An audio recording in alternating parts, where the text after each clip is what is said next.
Hi and welcome to Enchantment of Eternity's review for The Expanse, Season 4, Episode 10, Cibola Burn. This video is part of a series of videos where I review episodes of The Expanse, so I have to start with a spoiler warning for The Expanse up to the very end of Season 4, the Season 4 finale. If you haven't seen up to this point, you will not want to watch this video, otherwise some things will be spoiled for you. So, I was pretty correct that when I said in my previous video that this is pretty much, it's pretty much an epilogue, wrapping up the storyline. The Illa storyline was pretty much done. They were pretty much doing an epilogue, but then they were wrapping up some of the other storylines like this, Ashford storyline and the Draper storyline and the Cibola storyline. This episode is called Cibola Burn, which is the name of the fourth book that the season is based off. It is a tradition for every season finale to be named after the book that it's based off of. However, I think that's not very apt in this case for the first time because I think the previous episode actually should have been called Cibola Burn, the episode 9, because that focused entirely on the events of that book, and it wrapped up that book, so it seemed like that would have been the perfect episode to be called Cibola Burn. So I think they should have broke tradition, honestly, and called that one Cibola Burn, not this one, because this one, to be perfectly honest, is basically a prologue to book 5, or to season 5. It's basically just setting up, it wraps up some of the events of book 4, but it's basically just setting up for book 5, for season 5.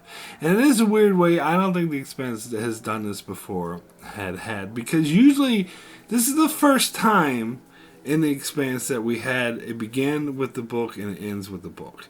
And it's never done that before, because season 1 covered like the first 3/4 of book 1 and started with the end of season 1 and then went through maybe 3/4 of book 2. And then season 3 started with ending with book 2, and went through all of season 3 within half the season, or book 3 within half the season. So this is the first time season 4 is book 4. But of course they added in other storylines like the short story with Bobby Draper, and some they created some stuff with Drummer and Cibola to set up for the next season or the next book storyline. But it's basically book 4, front to finish. So usually, I guess like season 1 and season 2 finales were cliffhangers because they ended in the middle of the book. But season 3 was the first time the season ended the same time the book ended, and that was a finale. There was a sense of finality, or it was final. I'm trying to say there was a sense that it was like, and it could have been the last episode of the entire show if the show did get canceled, and they did that on purpose.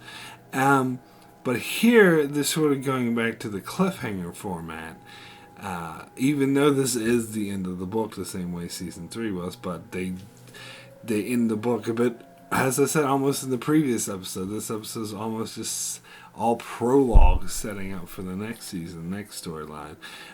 So that's an interesting choice. Not saying I like it or hate it. I'm fine with that, I guess. I don't really have any strong feelings about it, but it's an interesting choice. I'll just say that. So let's start with the Illa stuff. As I said, it was basically wrapping up. This sort of in last episode ended on a cliffhanger with LV and the weird thing, but they didn't really do much with that other than have this really cool shot that started out the episode where she's floating in that thing, and it sort of pronounces that the Miller's dead, that he's gone. He managed to shut down all the devices, and then the Resnate is okay again. So fires up the engines and prepares to rescue Holden and the others. So it's all pretty matter of fact, pretty just cleaning things up. Okay, heroes are being rescued. But it shows that LV had her conversation with Holden, which shows that what she experienced when she was in there, that she felt the space in between space and felt like she was everything. And Holden's like, yeah, That's what I've experienced. So I don't think you're crazy. So that's a very interesting experience for Elvie. So that was cool. And then we also get wrap up with Elvie stays on the planet with Fayez and some sort of maybe even some romantic connections involved there. I'm just saying that because they were romantically involved in the books, but I think they were kind of honoring that. Might be something going on there with Elvie and Fayez, and it's implied that the Belters and the remaining RCA personnel are going to work together to rebuild the colony. So isn't that lovely? Absolutely lovely. And I love how like Holden sends out the message like, oh, everything's fine, we defeat the alien technology, the humans and Belters working together for peace now, and everything's great. And so he thinks it's such a happy message. Officer L is going to be so pleased, and she's just like, fuck, this proves Nancy right, I'm fucked. It's just funny. I think it actually makes a bit more sense in the books, because the book she talks about how pissed off she was that Holden proved that the ring gate was safe, because she was hoping that he would prove they're dangerous so no one would go through, and because of him it's going to fuck everything up because everyone's going to go through now. And of course Nancy Gal gets elected and she opens up the gates, so it's free market, it's a free range, it's free whatever for everyone to go through the ring gates and colonize whatever the planet they damn well like.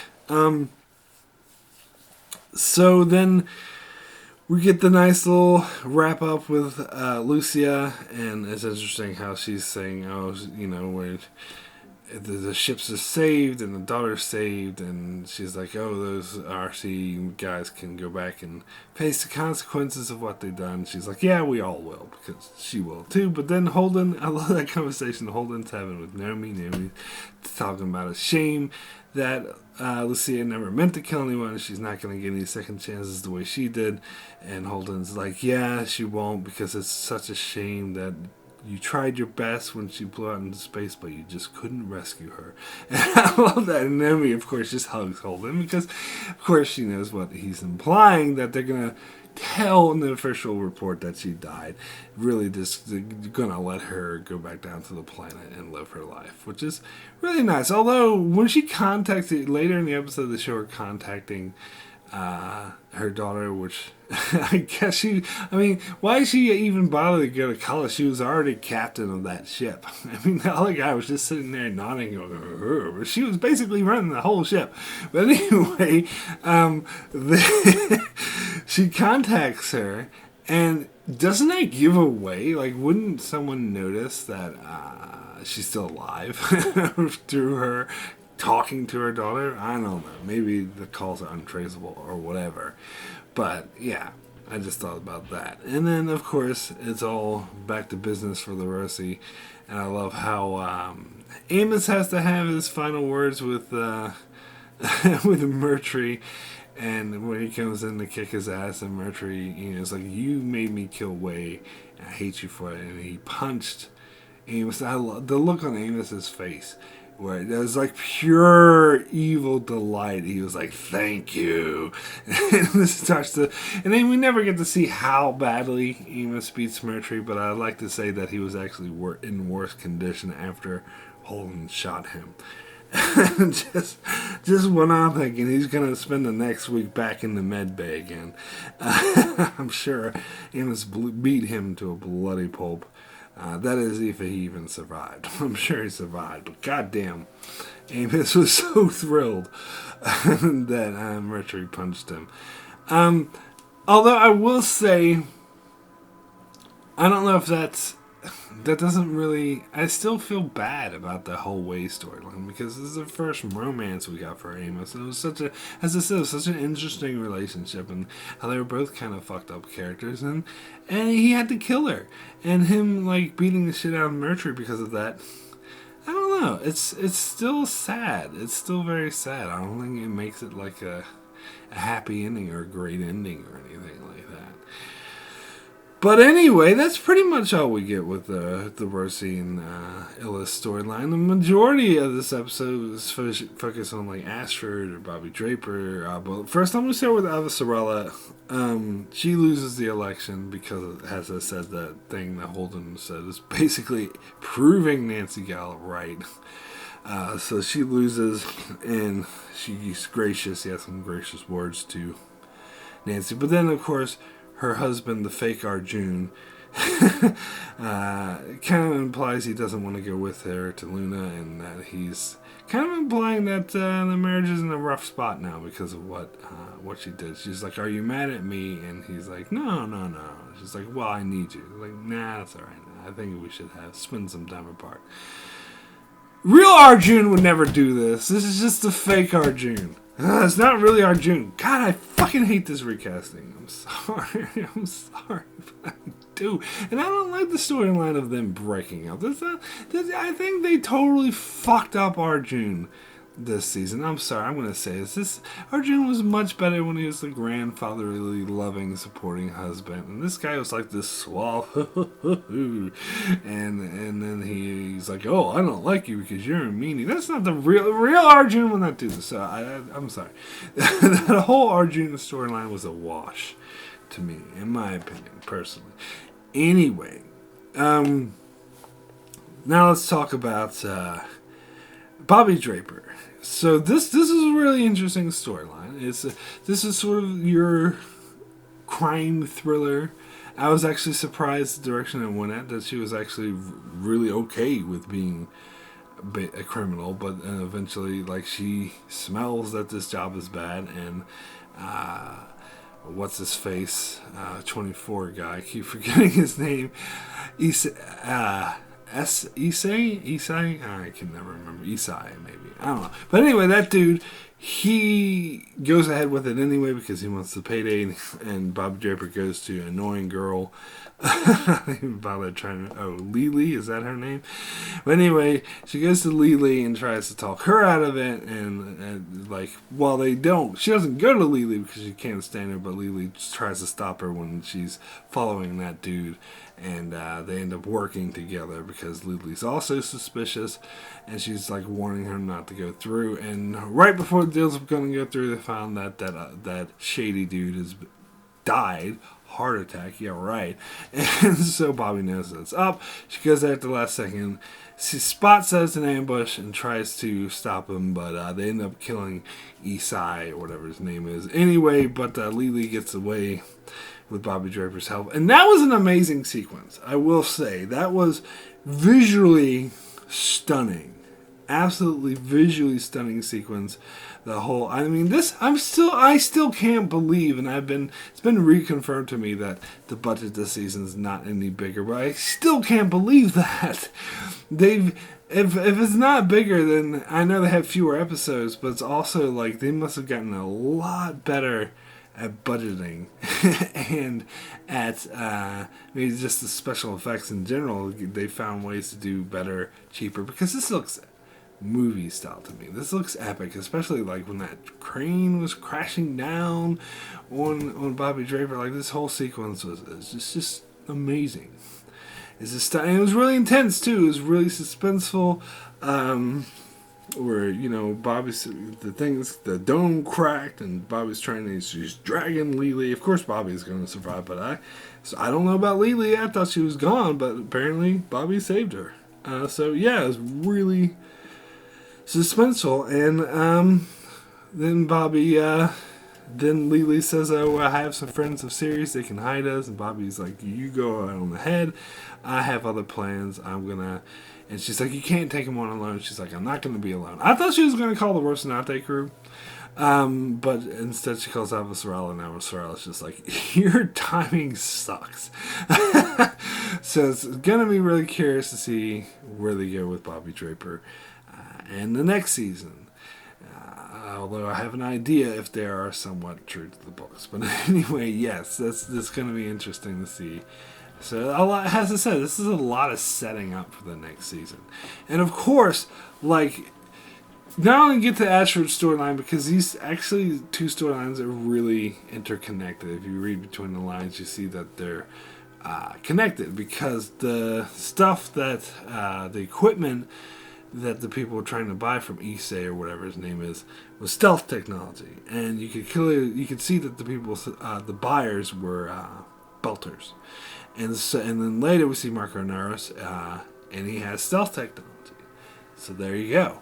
And of course, like Ashford had kidnapped or captured a Martian who was arms dealing, so he might have even been involved with SIEC. If not, he's similar to him, and it's just basically saying the whole driving Bobby Draper storyline and the Ashford drummer storyline have actually been connected all season, because it's all about the same thing, about how Marco Naros and his little faction have been buying Martian technology on the black market.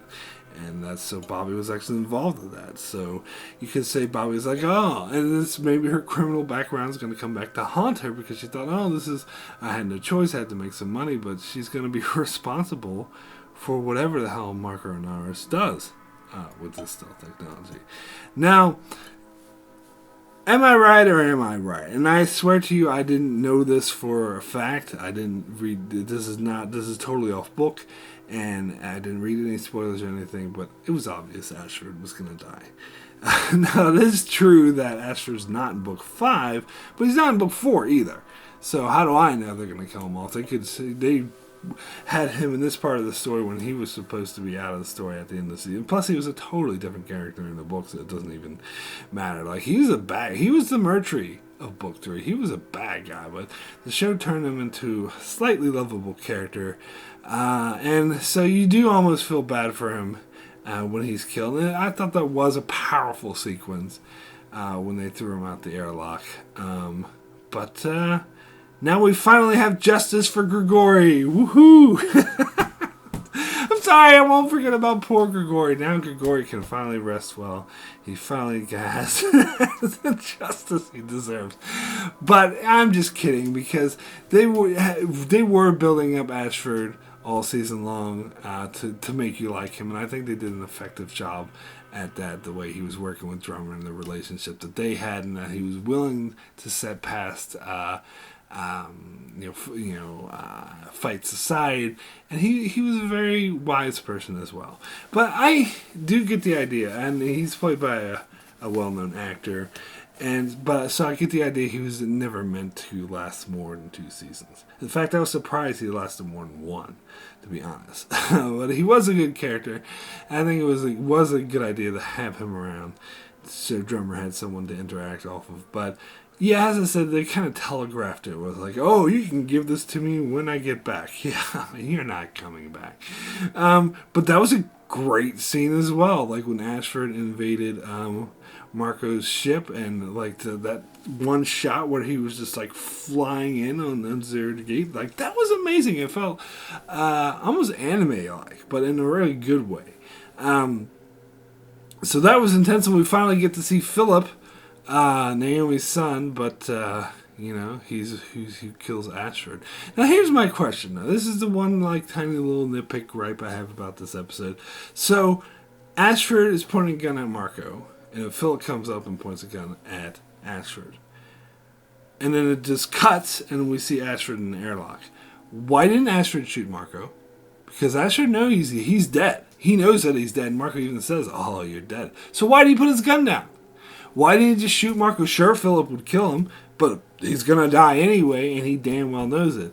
So I think that's poor writing. I'm sorry. And this is a trope. It's not so much poor writing, but it's a trope I see in TV a lot. It's one of the reasons why I like Lost, because it would often break this trope. Because whenever there's a show-off where people are pointing guns at each other, and the good guy always gives up and says, all right, you're right, But that's bullshit.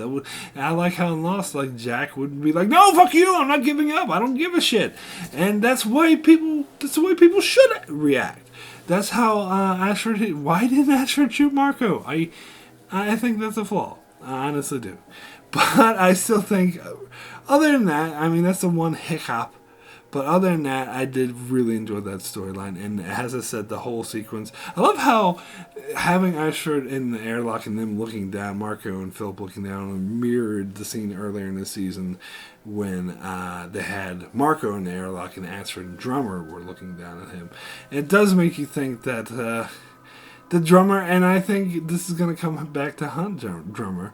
And, Ashford, when Fred Johnson confronted Drummer, Ashford backed Drummer up, but I think he was just being polite. I think she made the wrong move by letting him go. Like, Civil War, no Civil War. I think she underestimated the damage Marco could do, and that a Civil War probably would have been better than having him alive. Because, we get that space funeral. That was nice. That was a nice callback because he was singing that same song he sung in season 3 when he was trapped with the farming equipment. He and Drummer were singing that, and he was singing that same song. It was kind of a funeral song, and he gets blown out into space singing that. Like, that was, again, beautifully shot. Absolutely beautifully shot scene. So it was really touching. It's sad, even though we finally got justice for Grigori. But anyway, then it ends on a huge cliffhanger because, Ashford had assumed that Marco was going to use stealth technology and attach it to the asteroids. And, no, he didn't. I don't think he knew about the stealth technology part, did he? I can't remember. But he knew that Marco was gathering asteroids to lob at Sirius and Tycho. And then you find out Marco's like, I'm not going to do Sirius and Tycho. You lack imagination. And then you see on the map all the little red dots going right towards Earth. And then we have, what does he has? He has stealth technology, and he says, and Philip's like, oh, what about their anti-asteroid defense system? Want to be able to shoot down? It's like, now the Martian stealth. Oh, fuck. So, huge cliffhanger going into season 5. I think, as a book reader standpoint, I think they kind of foreshadowed this a bit early, maybe, but I guess they're probably going to drag it out a bit in season 5. But, really suspenseful. See what's going to happen. It is a very effective cliffhanger, although I kind of maybe would have preferred they had a more finite ending, but whatever. They want to go back to their cliffhangers as good as any. So anyway, my rating for Cibola Burn out of 10, I'm going to give this a 9. This time it's going to be a strong 9, but a 9, not quite a 10 because Arjun, they totally flopped the Arjun storyline. They flopped the actor and they flopped everything about it.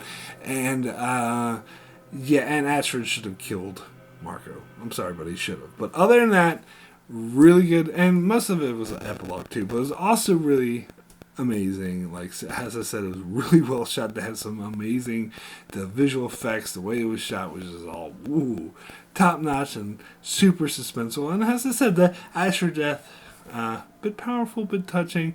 So yeah, definitely really good, really strong episode. Not quite a 10, but almost there. Really great episode. Anyway, so yeah, that is it. That is it for my coverage of The Expanse Season 4. I will be back for my book-to-show comparison for this episode, but after that, I'm finito with my Expanse coverage. I've already done my full-length review for Season 4.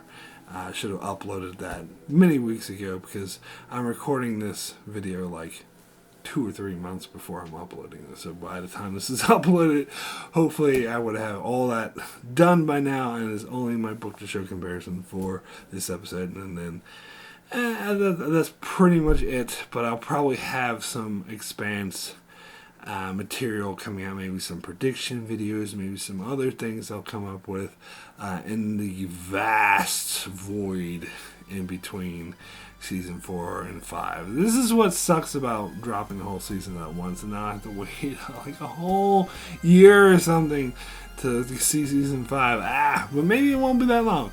Probably won't be as long as the break in between 3 and 4 because they had actually already started filming Season 5 before Season 4 was even released. So I love that they did that. So I think they themselves want the gap in between seasons to be not that big. I haven't renewed it for Season 6 yet, but here's hoping. And I'm glad they renewed it for Season 5 even before Season 4 came out. long before, because season 4, the way it ended, it's so dependent on there being another season. So if they had yet to renew it when this came out, I'd be like, oh shit, what if it never gets, what if it doesn't get reviewed, what if it gets canceled, Well, so I'm really glad that didn't happen. But anyway, be sure to check out my channel, as I cover many other shows like Star Trek, Picard, Better Call Saul, and more. So be sure to subscribe so you can keep up with all that. And thanks a lot for watching.